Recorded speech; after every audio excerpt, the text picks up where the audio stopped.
Hello there, everybody. Uh, I had a psychiatry appointment today, and I have some other news, so I thought I'd get on here and talk about it. My psychiatrist, it's only the second time I saw the dude. The first time I saw him, I asked him to put me on this drug that I was on in my 20s called Doxepin. And I heard something about medications that I've never ever heard before. Apparently, Doxepin as a sleeping aid is more potent the less you take of it. So if you're taking 6 milligrams of it, it won't make you as sleepy as if you take 3 milligrams of it. I'm pretty worn out because I had to walk on my bad leg and ride the bus and go to that appointment, all that. So I'm not going to try to remember his explanation for it. But his explanation had something to do with histamine, and it's like an agent that causes sleepiness, and it has histamine blocking qualities. The more of it you take or something. I don't know what the explanation was, but the upshot of it was you take less of it and it's stronger for its intended purpose, which I've never ever encountered before in any other kind of medication.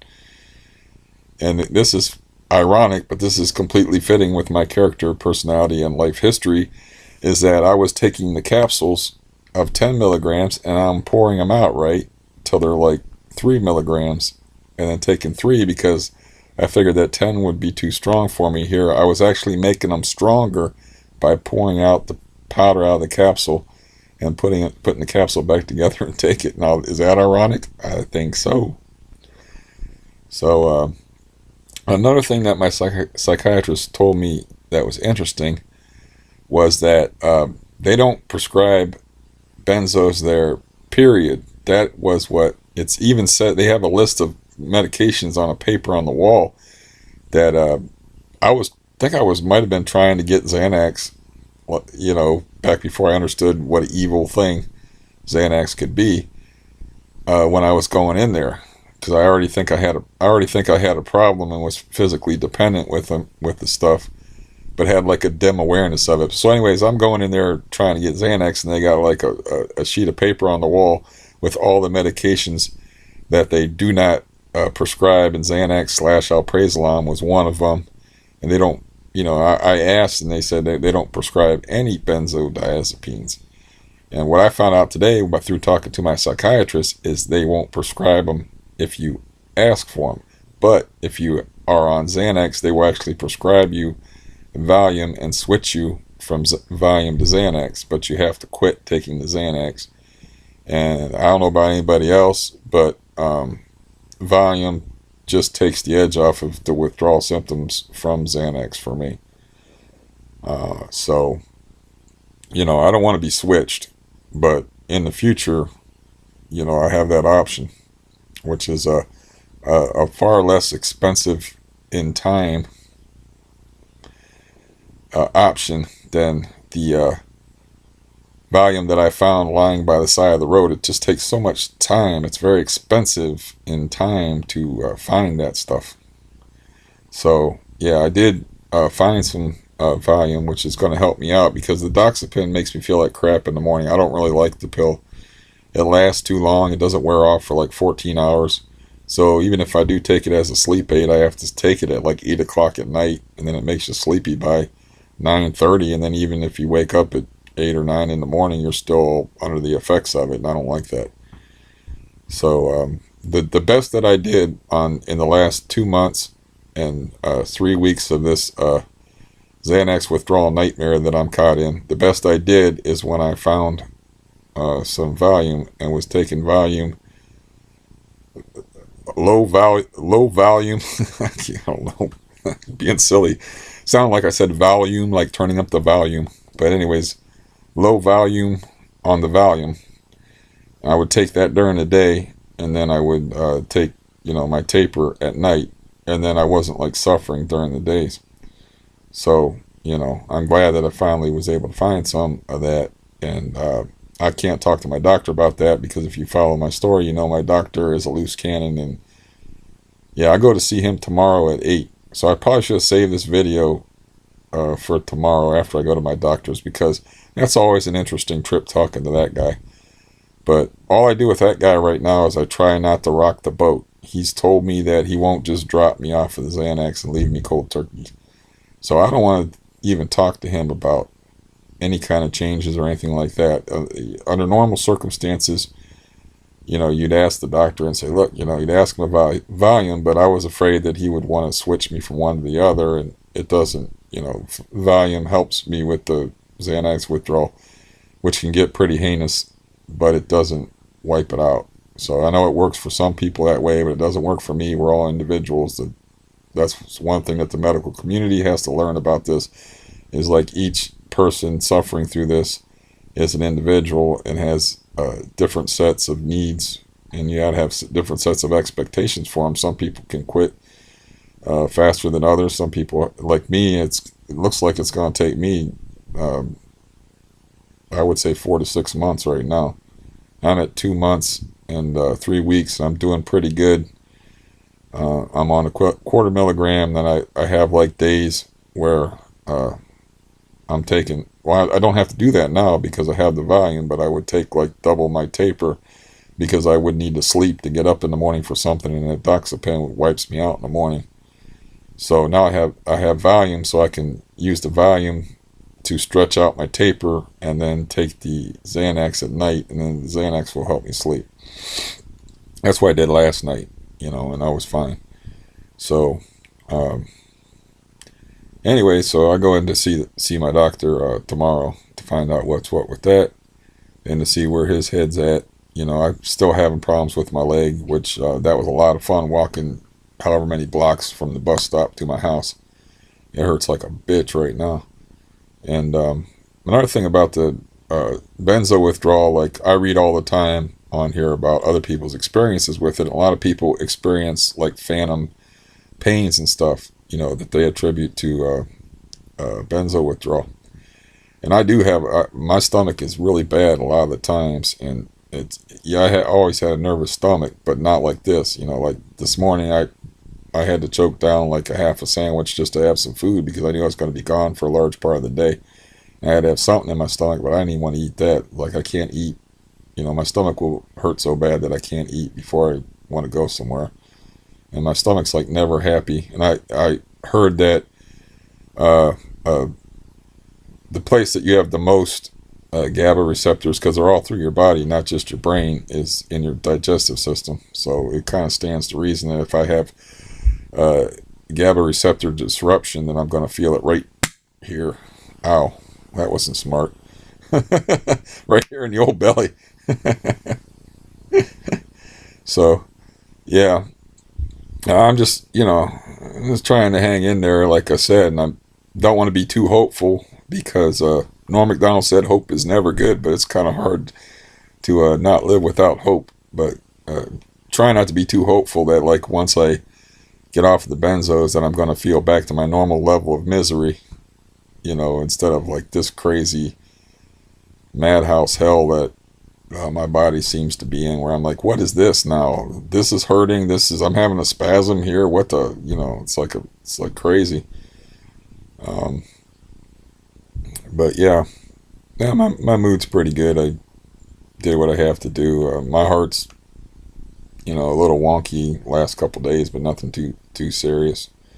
I gotta apologize to anybody. I had to put them guitar videos up. Anybody that saw those, because I have a friend that plays guitar, and I wanted to send him this file, but the file was so big I don't know if the email would handle it. So I just put it on YouTube, and once he looks at it, I'll take it down. And I didn't give it a title. I just gave it some random numbers. But people that have been following my story are like, what the hell is he doing playing a guitar?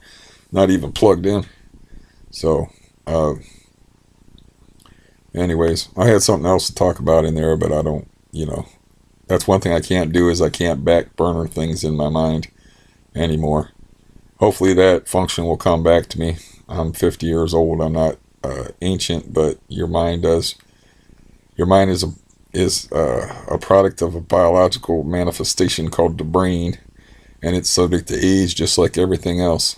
But I had back burnered something I wanted to talk to you about, and yeah, the pot's not on that burner, man, and the stove ain't on. So there you be. Yeah, I guess I don't really have to waste your time unless you want me to. With any other gabble. Finally got my TV turned back on after 2 weeks of missing the baseball games. I was able to see the basketball games. I just have a TV mainly for sports. But if you remember, I was saying that the roofers messed up my satellite dish, and then I had to pay $100 for a guy to come out and fix it. And my landlord was a stand-up dude, and he told me to take it off the rent, so I didn't have to pay any of it. He didn't fight me about it after all. And it's even worse than I thought, because what they did, the roofers did, wasn't even on the roof. It was something I could have fixed myself, which was irritating. There was like a gray box, and there was like an orange splitter. And before they messed with it, my cable leading up to the satellite dish, regular coaxial cable, was screwed into the orange splitter. And then they unscrewed it to take the satellite dish off. I complained, and when they plugged it back in, they plugged it into a gray box that was for something else. So all I had to do to spare my landlord aggravation and me aggravation and not having TV for 2 weeks was to go out there and check the wires and say, wait a minute, this wire is going up there and it's going into here, and then just, but I didn't mess with it because I just assumed it all happened up on the roof, and I ain't going on no roof. Not no more. I did roofing when I was younger, but yeah, I can hardly walk. I'm not going anywhere near a ladder. I don't even walk under ladders. That shit's bad luck, let alone climbing up on one. But I will tell you a story from when I was young, since, I like to do that. And, okay, I was going to a Catholic school. I was 15 years old. I was in the 9th grade. And I'm in the gymnasium. The ceiling has got to be like 50 feet tall. I mean, I am so high up on this ladder that I can't even look down the girls' shirts that are playing volleyball. I'm like, man, I can't even see titties from up here. I'm like, I'm really high up here. I was way up in the rafters and stuff. Now, they just had like a work program for kids like me to help pay for the tuition, because Catholic school isn't free. So I was part of this work program, and they just left us with dumbasses supervising us. And so anyways, I got this 50-foot ladder. I'm 50 feet off of the ground, and way up there, and I got the ladder leaned up against this pipe that's away from the wall. Now, what you do, and this is what my dad taught me, is like to stabilize the ladder, you have a guy down there, and he stands on the ladder. Okay, my guy that was standing on the ladder decided to go take a piss or talk to one of the girls playing volleyball or some damn thing, because he left. So I'm up there 50 feet off the ground. The ladder starts rocking back with me on it. If I fall on that ladder, I'm going to kill a couple volleyball players and break my back at the very least. I reach forward and I swing my arm across that pipe, and I just hugged the pipe like that, and I was just shaking, man. Because I was rocking back on this ladder 50 feet off the ground over a hard wooden gymnasium floor. And I felt myself going back, but my reflexes, I just reached out and grabbed that pipe, and then I looped my arm across it, and I just held myself there, man. I don't know how I didn't beat up that kid. I did go back to the kid, and I chewed him out over it, and I'm like, but I didn't beat him up. I don't know, how I kept from doing that, considering how I was when I was a kid. I was a little bit pugnacious. And, but yeah, that's the thing I remember about that. The two things I remember about that. I do remember the whole story, of course, but the main things I always remember is me trying to look down the girls' shirts from up on that ladder and being so high up I couldn't see anything. And then that sensation, you don't forget that kind of sensation when you feel that ladder start to go back and you feel your stuff start to fall. I can remember that like it was yesterday. And while I'm talking about falling and out of high places stories, I had a reputation for falling out of trees when I was young. And people used to make fun of me for falling out of trees, because when you're a kid back in the day, man, we didn't have your Nintendos and your video games and all that crap. So we were running around doing whatever. So we'd climb a lot of trees, and that was just what kids did back then. We didn't sit in the house. So anyways, I fell out of 3 or 4 trees at least. I can think of 3 off the top of my head. That's not good. So anyways, I got this dog, and I got this dog, and there's this wooded area, and I was fishing. And I was like, where the hell's this dog? And it's not my dog, it's my brother's dog. And I'm like, I got to go look for him. So I take his leash, which was a heavy leather leash, and I'm going through the woods looking for him, and I can't see him anywhere. So, again, I'm like 15, 16 years old. And I get this bright idea, like, I'll climb up in a tree, and I'll be able to look around and see what's what. So I pick a tree that's got hardly any limbs in it. And I get this, I get these crazy ideas that I fall in love with and have to execute. And I was like, I see them lumberjacks on TV, man, where they got like a belt or something around them, and they kind of just like swing the leather strap around the tree and then they inch up the tree, right? So I thought I was slick. And I'm like going through this tree would have limbs, and then it would have blank spaces, and I'm doing the lumberjack thing, man, and I'm just whipping that strap around and then hugging the tree with my legs and then whipping the strap around the tree and inching my way up the tree like an inchworm. So I get up there, and I'm standing on this limb, looking around for this dog. This limb does not crack, it does not creak, it don't do no warning, it just breaks. I reach up as I start to go, and I grab the limb above me, and I'm just hanging in the woods, nobody around, by this limb, and my legs were tired from climbing up the tree doing that lumberjack trick, but I'm trying to swing my legs over and grab the tree with my legs, to try to save my ass.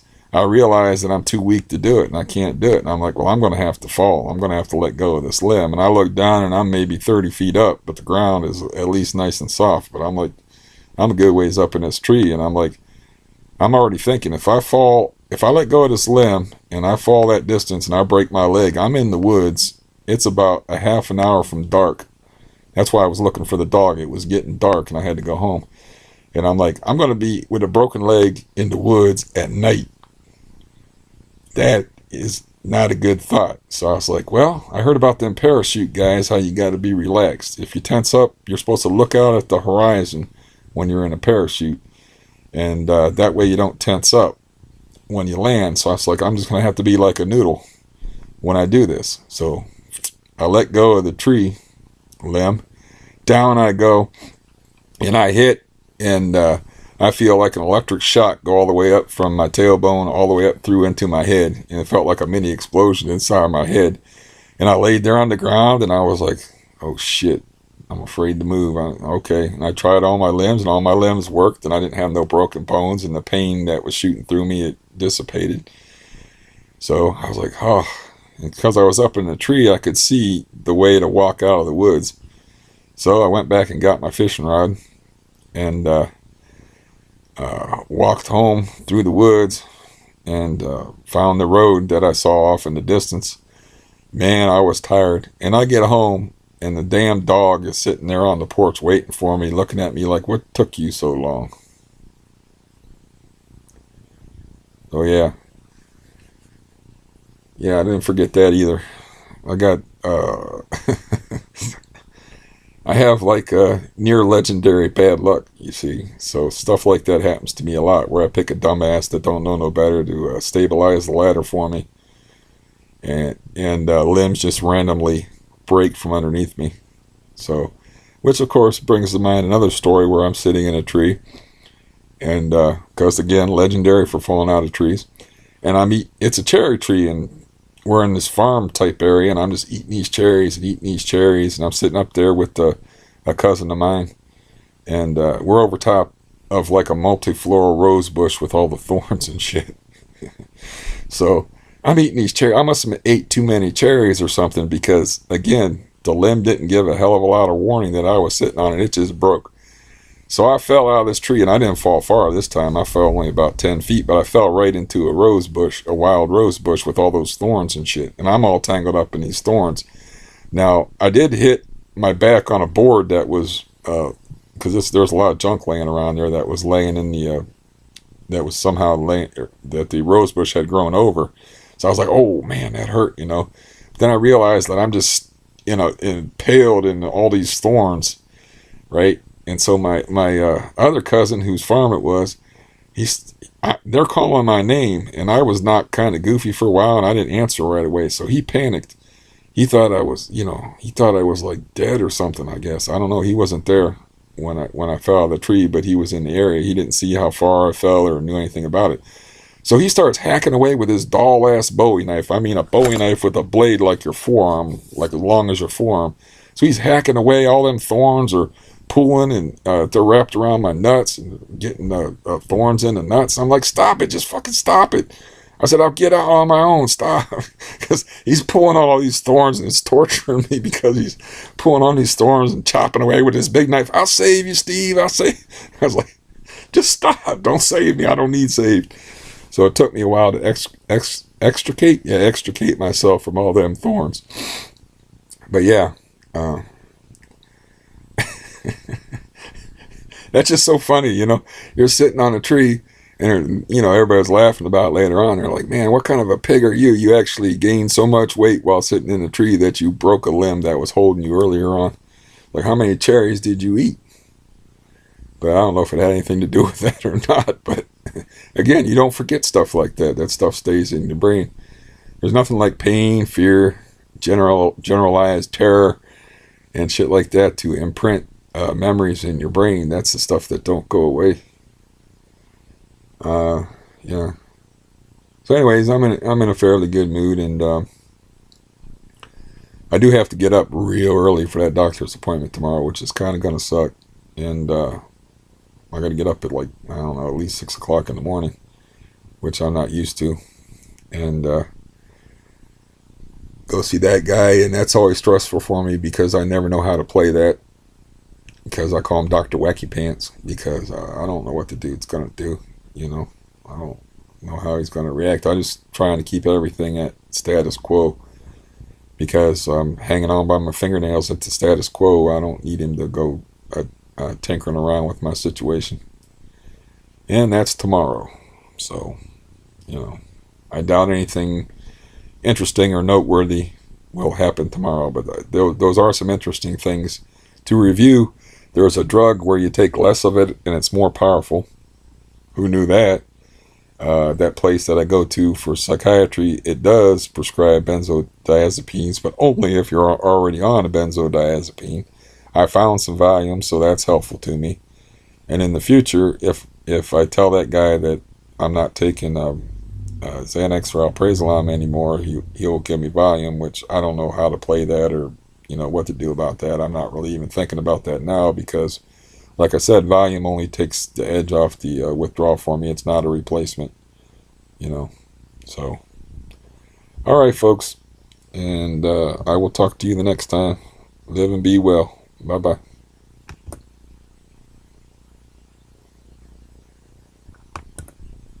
That's brilliant, Steve. You're pushing the wrong button to turn off the video.